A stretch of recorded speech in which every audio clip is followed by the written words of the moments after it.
그러니까 3부로 돌아왔습니다. 3부는 이제 매주 그 주 한 주의 시사 이슈를 토파보는 그런 시간을 가져보려고 합니다.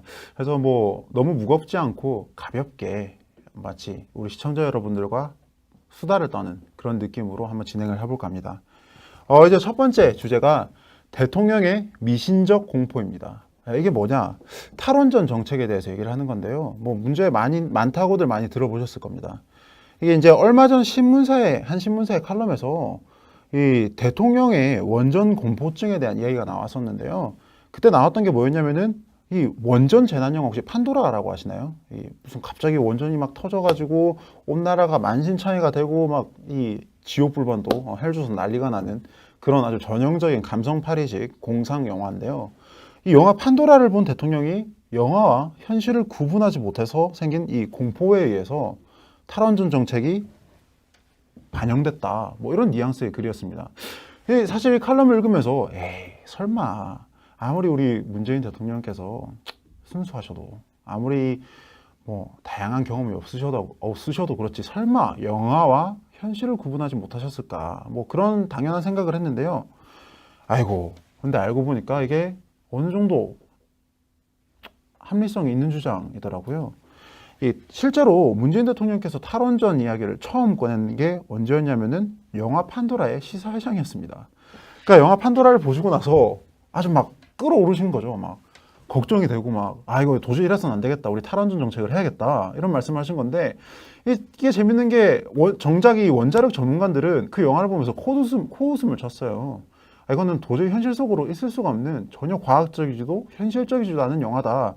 이렇게 평을 했는데 대통령께서는 이 나라와 국민을 위하는 마음으로 적폐 세력인 저 빼고요.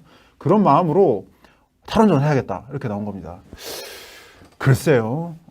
그런 생각을 그런 어떤 미신적 공포를 가졌을 때 주변 참모들이 좀 막아야 하지 않았을까요? 문제는 주변에 그 어떤 원자력 전문가가 없었다는 겁니다.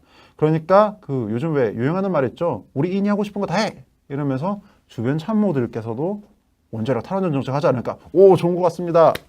이렇게 시작이 된 겁니다. 참 암담한데요. 지난 6월 27일이었죠. 뭐 한 보름 정도 지났는데요. 신고리 원전 5, 6호기의 건설이 잠정적 일시 중단되어 버렸습니다. 이 대통령의 말 한마디에 일방적으로 내려진 조치였습니다. 이게 무슨 말이냐? 갑자기 대통령께서 탈원전 정책 얘기를 꺼내니까 그 말 한마디에 분위기가 확 바뀌면서 그간 공사를 싹 중단시켜버리고 앞으로 3개월 동안 열심히 만들고 있는데 원전 이거 개발을 중단시킨 겁니다. 그리고 나서 하신 말씀이 뭐냐면은 정부가 시민 배심원단이라는 공론화위원회를 꾸려서 신거리 원전 5, 6호기의 건설 최종 중단 여부를 결정하겠다는 그런 이상한 방침을 내놨습니다. 시민 배심원단이요. 그러니까 길 가던 시민 몇 분 이렇게 모셔놓고 저기요 원자력 우리 할까요 말까요 물어보는 겁니다. 뭐라고 하겠어요? 뭐 원자력 뭐 후쿠시마도 있고 체르노빌도 있고 영화 판도라 그거 위험한 거 아닙니까? 하지 맙시다. 이렇게 나올 가능성이 매우 높겠죠. 그런데 원자력 사업은 아시다시피 매우 몇 번 말해도 다 충족시키지 못할 만큼 중요한 국가 주요 에너지 산업입니다. 이거 가지고 국가의 미래가 흔들릴 수가 있단 말이에요. 그런데 이 전문성이라고는 찾아볼 수도 없는 일반 시민들로 구성된 집단이 신고리 5, 6호기를 건설할 거냐 말 거냐를 결정한다고요? 그것도 이미 건설하기로 다 결정 난 거를. 이상하죠? 당연히 건설업체들은 즉각 반발에 나섰습니다. 이게 이제 6월 30일인데요. 6월 30일부로 이제 한국수력원자력으로부터 그 건설 중단 명령을 받으니까 이 건설업체들 같은 경우는 법적인 근거도 없고 납기 연장이나 추가 비용 발생에 대한 보상 방안도 없는데 무슨 대통령이 그만하라는 식으로 한마디 했다고 잘 진행되던 건설 사업을 엎어버리는 게 말이 되냐 그런 거죠. 상식적으로 당연히 그렇지 않겠습니까? 열심히 이 우수한 기술력으로 원자력 딴 것도 아니고 원자력 발전소예요. 그거를 지금 만들고 있는데 다 결정된 상황을 갑자기 그만두라고 하고 시민들 보고 그거를 결정하라니까 황당할 수밖에 없는 거죠. 그래서 이제 신고리 5, 6호기 건설 같은 경우는 이미 원자력 안전위원회를 통해서 전문가들을 모아놓고 무려 38개월 동안이나 심의를 한 결과 건설하기로 한 겁니다. 그러니까 대한민국에서 내놓으라는 이 원자력 전문가들 딱 모아놓고 38개월 동안 이것만 논의를 한 거예요. 안전하냐, 안전하지 않냐, 어떤 효과가 있을 것이냐. 당연히 안전하다고 결론이 났고, 이 대한민국 국가 에너지 사업을 위해서 매우 중요한 거다라고 판단이 됐으니까 진행을 한 건데, 그거를 대통령께서 판도라 보시고 나서 이거 안 되겠어, 그만하자, 이렇게 돼버린 겁니다. 이게 사실 뭐 말이나 되는 겁니까? 이 또 건설업체들은 얼마나 황당하겠습니까? 그래서 지금 이제 공사업체들 같은 경우는 현재 3개월 중단만으로도 벌써 1,000억 원의 손실이 발생했다고 얘기를 하고 있고요. 이게 아예 중단이 될 경우에 그 규모는 뭐 단순히 몇천억 대가 아니라 수십조 원으로 증가할 가능성이 높다고 합니다. 뭐 반발이 건설업체만 있는 것도 아니에요. 물론 건설업체 같은 경우는 당연히 그 사업 수주를 받아서 건설하는 거니까 이익 당사자죠. 그러니까 당연히 뭐 반발할 수도가 있는데 주요 대한민국 전문가들이 다 반발하고 있습니다. 이 며칠 전 7월 5일에 에너지 관련 학과 교수 400여 명이 모여가지고 성명을 냈습니다. 이 값싼 전기로 국민들에게 보편적 전력 복지를 제공하던 이 원자력 산업을 말살하는 짓을 그만두라는 겁니다. 대통령의 탈원전 선언 하나로 이 국가 주요 에너지 산업의 근간이 통째로 흔들려버리는 이 말도 안 되는 상황, 이 제왕적인 조처에 다들 혀를 내두른 거죠. 우리 지금 뭐 한국에서만 이런 완전 말도 안 되는 시대를 역행하는 행동이 벌어지고 있는데요. 후쿠시마 사태를 몇 년 전에 겪었던 일본도 최근 장기 전력 정책을 위해서 원전을 재가동하기로 결정했습니다. 일본만 그럴까요? 아닙니다. 미국은 원전 4기를, 중국은 11기를, 영국은 13기를, 기타 등등 다른 국가들도 원전을 추가 건설하기로 나섰습니다. 즉 전 세계가 원전 증설에 나서기로 한 거죠. 과연 이 선진국들이 정말 바보라서 그런 걸까요? 글쎄요. 제 생각에는 이 대통령께서 영화 판도라 하나 보고 너무 급하게 탈원전 정책을 추구하는 게 아닌가 그런 생각이 좀 듭니다. 이 전문가들의 끊임없는 토론과 공론화를 통해서 선진국 같은 경우는 이미 원전의 안전성을 확인을 했고 이 장기 전력 정책을 논하는 과정에서 원전 증설이 가장 합리적이라는 그런 결론을 내린 겁니다. 당연히 그렇겠죠. 왜냐하면 시대가 가면 갈수록 우리는 에너지 소비는 점점 커져가고 정작 뭐 그걸 대체할 만한 에너지가 아직 에너지 자원이 나오지 않은 상황에서 원자력 기술은 매우 발전을 했습니다. 아주 이례적인 경우를 빼면 사고가 안 나요. 그러니까 다들 원전 증설로 나오는 건데 한국처럼 뭐 공론화 과정이 딱히 있었던 것도 아니고 대통령과 일부 시민단체의 이 원자력 포비아 하나 때문에 국가의 미래가 걸려있는 주요 산업이 갑자기 왔다 갔다 하는 나라가 또 있을까? 뭐 그런 참담한 기분이 좀 드네요. 그간 국내 총 발전량의 몇 퍼센트를 원전이 차지했을까요? 무려 30%입니다. 즉 우리 뭐 예를 들어 에어컨을 키면은 세대당 한 대 정도는 원전이 돌렸다는 겁니다. 그런데 매번 우리 여름마다 전력난이 있었죠. 그래서 맨날 뭐 전기 줄여야 한다 이러고 있고 작년만 하더라도 우리 전부 다 전기세 폭탄 너무 두려워서 부들부들 떨지 않았습니까? 그런 상황인데 이 갑자기 원전을 이렇게 탈원전 정책을 취한다는 거는 도대체 무슨 대책이 있는지 잘 모르겠어요. 그렇다고 우리가 뭐 대체 에너지가 있습니까? 한국은 일조량이 낮아서 태양열 발전이 힘듭니다. 풍력도 바람의 질이 낮아가지고 힘들다고 하더라고요. 그렇다면 도대체 어떤 방법으로 이러려는지 잘 모르겠네요. 다들 이제 한 가지 팩트를 좀 짚고 넘어갈 게 있는데 다들 이제 원전이 굉장히 위험하다고 생각을 합니다. 뭐 영화 판도라 같이 약간 좀 선동성, 공상 영화 때문에 그런 것 같은데요. 팩트를 좀 한번 찾아볼까요? 최근 다시 이슈가 되고 있는 이 포브스지의 칼럼 How Deadly is Your Kilowatt 뭐 제임스 콩카가 쓴 이 칼럼인데요. 여기에 아주 자세히 나와 있습니다. 이 석탄 발전, 석유 발전, 가스, 생물 연료, 태양광, 풍력, 수력, 원자력 이렇게 총 8개 전력 발전 방법을 비교했습니다. 그래서 이제 여기서 1000조와트 전기를 각 발전 분야를 통해서 생산할 때마다 몇 명이 사망했나 이렇게 통계를 낸 게 있는데요. 이 데이터 매우 놀랍습니다. 1000조와트의 전기를 석탄으로 생산하면은 세계 평균 약 10만 명이 죽습니다. 뭐 당연히 공기질도 나빠지고 그거 발전을 시키는 과정에서 사망자도 발생할 거고요. 석유 같은 경우는 36,000명이 죽는다고 하네요. 가스는 4,000명, 생물 연료는 24,000명, 태양광은 440명, 풍력은 150명, 수력은 1,400명이 죽습니다. 뭐 다들 들으면서 아니 뭐 태양광, 풍력, 수력도 죽는다고 뭐 이런 의외의 반응이 나올 것 같은데요. 이 그 정규제 TV의 정규제 전주필이 부연을 했습니다. 이 지붕에서 패널 같은 거를 설치하다가 죽는 경우, 그다음에 또 이 풍력 발전의 터빈을 고치다가 죽는 경우, 뭐 이런 식으로 이 에너지를 개발하는 발전소 시스템을 정비하면서 죽는 경우가 발생한다고 합니다. 굉장히 재밌죠? 그렇다면은 원자력은 몇 명을 죽였을까요? 1000조와트당 90명이 죽었습니다. 즉 태양광, 풍력, 수력보다 적게 죽은 겁니다. 근데 지금 이 죽은 거에 이게 전 세계 평균값이 그런 거예요. 이 수치에는 체르노빌, 그 다음에 후쿠시마 사태 다 포함되어 있습니다. 다시 말해서 이 대형 원전 사고로 발생한 이 사망자를 전부 다 포함을 시켜도 원자력이 제일 적은 죽음으로 제일 많은 에너지를 생산을 했다는 겁니다. 참고로 이게 세계 평균이 90명을 죽인 거지 미국처럼 선진 원자력 기술을 가진 곳을 계산을 하면은 1000조와트당 고작 0.1명이 죽었다고 하네요. 자, 이제 정리를 하면은 원자력의 위험성은 과장됐다는 겁니다. 뭐 체르노빌 같은 경우는 사실상 원전이라고도 보기도 힘들 정도의 아주 괴상한, 원래는 그게 핵 무기를 만드는 시설이었다고 하더라고요. 그런 기술이 부족했던 시절에 일어났던 것이고, 후쿠시마 같은 경우는 쓰나미라는 매우 이례적인 상황에 의해서 발생했습니다. 한국 같은 경우는 원자력 선진 기술을 가진 나라예요. 영구형 원전, 차세대 소형 원전, 대형 원전을 다른 나라에 수출하는 아주 유례없는 원전 기술 우수 국가입니다. 거기다가 쓰나미, 안전지대죠, 우리나라는.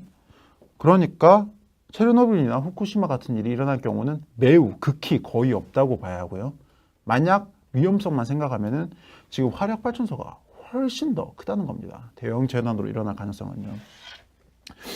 자, 이 국가 에너지의 미래를 좌우하는 문제인 만큼 우리는 이 과장된 위험으로부터의 미신적 공포를 좀 멀리해야 합니다. 이 대통령의 역할은 뭐냐? 설령 온 국민이 원전 공포증에 시달려가지고 난리가 났을 때, 그때 대통령은 국가의 지도자로서 진정하세요. 팩트를 얘기를 해주고 시민들을 설득을 해야 합니다. 그 과정에서 전문가들을 통해서 다양한 조언에 귀를 기울이고 공론화 과정을 거쳐야죠. 그런데 지금 대한민국은 대통령이 판도라 영화, 뭐 물론 사실인지 아닌지 확인은 안 됐습니다만, 판도라 영화 보고서 안 되겠어, 우리 탈원전을 해야겠어, 그 한마디에 원전 사업 이미 다 결정 난 거를 엎어버리고 있는 그런 상황이라는 거죠. 지금이야말로 묻지 않을 수가 없네요. 이게 나라입니까? 여기까지 하겠습니다. 자, 두 번째 주제입니다. 두 번째 주제 제목은 성주의 무법자들입니다. 한번 생각을 해보시죠. 여러분이 갑자기 도로를 점거하고서 경찰과 군인이 마음에 안 든다고 그들의 차량을 세워가지고 검문을 했다. 이게 과연 가능할까요? 만약 그런 일이 벌어지면 어떻게 처벌을 해야 할까요? 자, 이 일이 지금 대한민국에서 실제로 벌어지고 있는 상황입니다.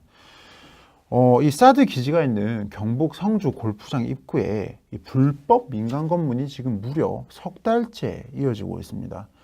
이 사드를 반대한다는 시위대들이 진을 치고서 이 사드 운용 장비, 기름, 그리고 주한미군 등이 기지로 들어가지 못하도록 군, 경찰 차량을 무단 검문하고 있다는 겁니다. 아니 이게 말이나 되는 일인가요? 그러니까 민간인이 도로를 무단 점거하는 것은 당연히 불법인데, 이걸 점거하는 걸로도 모자라서 군과 경찰, 무려 공권력을 세워가지고 저희 검문 좀 실시하겠습니다라고 한다는 겁니다. 굉장히 충격적인 일이죠. 이 불법 검문소를 설치한 분들은 또 매우 조직적으로 운영을 하고 있다고 해요. 이 한 조당 조를 편성해서 2시간씩 교대로 이렇게 24시간 검문을 실시를 하고 있는데요. 당연히 군과 마찰도 있었겠죠. 왜냐면은 이 군인들은 지금 사드 기지 들어가야 가지고 근무를 서야 하는데 매번 갈 때마다 그 군인들이 아니라 민간인들이 나와가지고 우리 검문을 좀 하겠다. 이게 황당한 거죠. 검문을 해가지고 나오는 게 뭐냐면은 우리 기름 같은 거 못 들고 들어가도록 만들겠다. 뭐 그다음에 사드 운용 장비, 물자 이런 거 보급 못하도록 막는 겁니다. 글쎄요, 저 이걸 어떻게 받아들여야 할지 모르겠네요. 이 군이 이들을 피해서 지금 기지에 들어가고 있는 상황이고요. 실제로 기지를 들어가려다가 제지당한 것도 몇 번 있다고 합니다. 지난 5월에는 군 당국이 유류 등의 이 보급품을 운반하다가 이들의 검문에 걸려서, 민간인들의 검문에 걸려서 돌아가야 했습니다.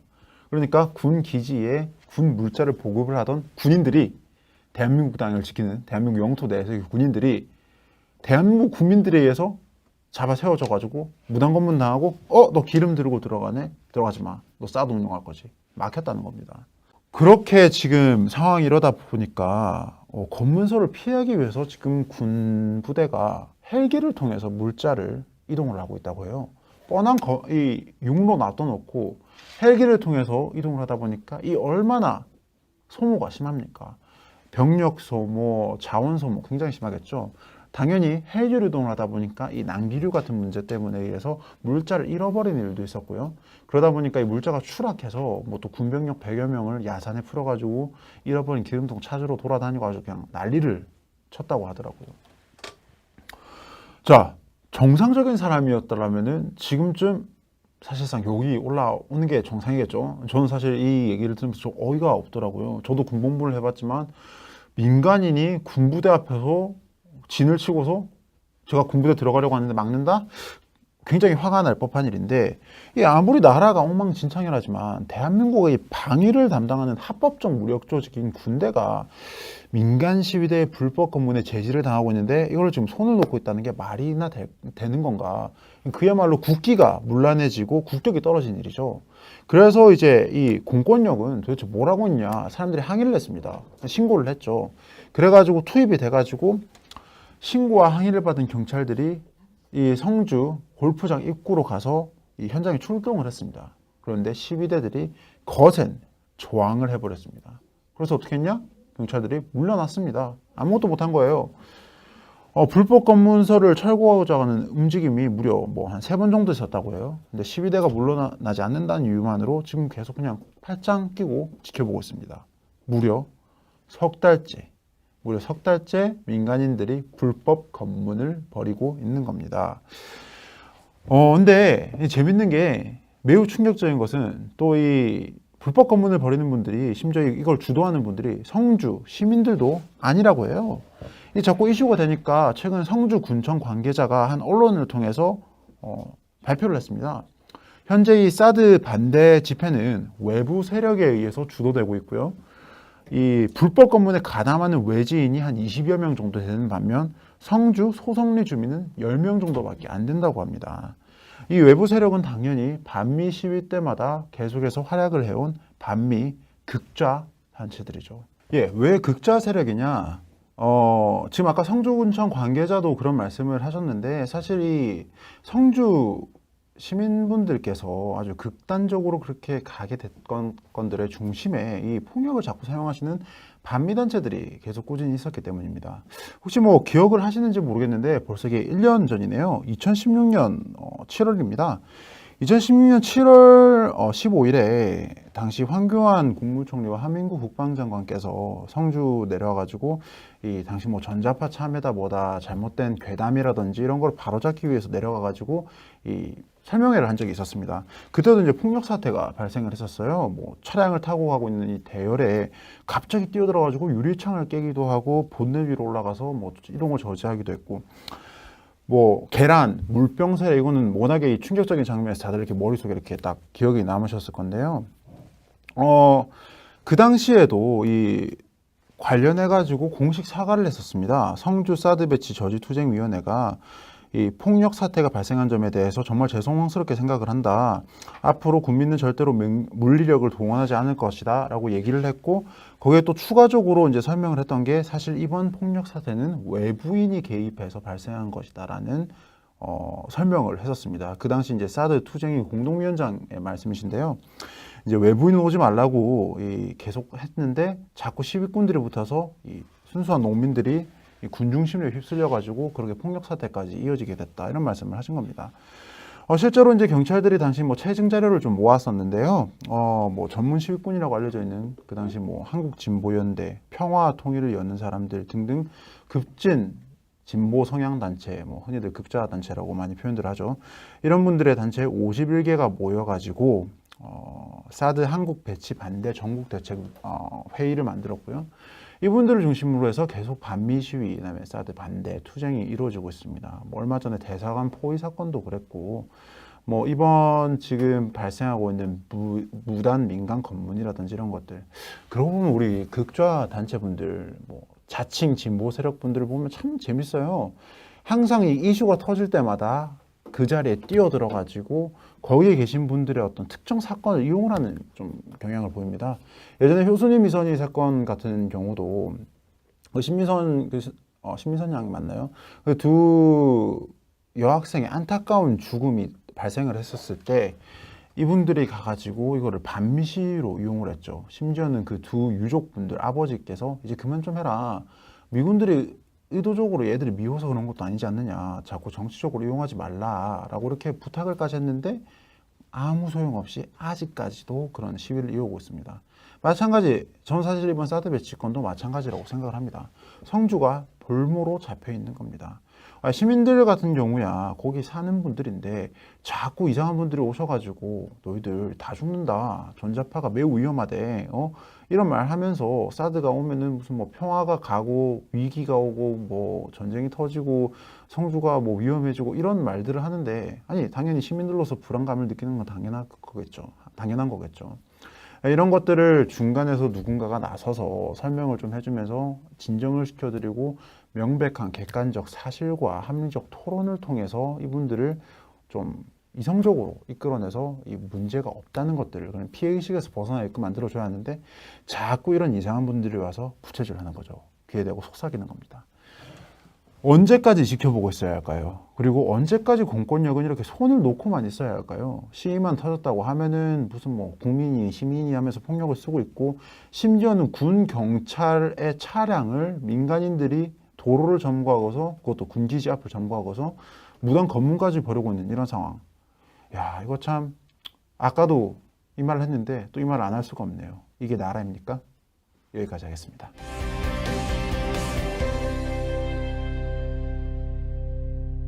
네, 오늘 제가 준비한 코너는 여기까지입니다. 어떻게 잘 보셨는지 모르겠습니다. 첫 번째 진행 방송이라 좀 떨리기도 하고 긴장도 되고, 그리고 어떻게 시청자분들이 잘 보셨는지 걱정도 많이 되네요. 기존에 이제 류여의 최고위원님과 정준길 대변인님께서 잘 이끌어 주셨는데 어떻게 매주 화요일 제가 부족하지만 그 빈자리를 메꿀 수 있게끔 최선을 다하겠습니다. 오늘 뭐 이재용 칼럼니스트씨 모시고 우리 자유한국당이 나아가야 할 길, 정통 우파 정당으로서 어떻게 강한 야성을 가질 것인가에 대해서 얘기를 나눠봤고요. 그 다음에 우리 유민아 씨 모시고 젊은 청년들이 정말 어떤 게 정말 청년인지, 그리고 이 대한민국을 긍정하는 청년들이 늘어나야 한다, 뭐 이런 얘기를 잘 나눠봤습니다. 다음 주 화요일에 또 좋은 재밌는 이야기 많이 들고 찾아뵙겠습니다. 시청해 주셔서 감사하고 유튜브나 페이스북에 댓글로 차가운 질책도 좋고 따뜻한 응원도 좋고 많은 의견 나눠주시면 제가 보고 많이 배워서 다음 주 방송 때 반영하도록 하겠습니다. 감사합니다.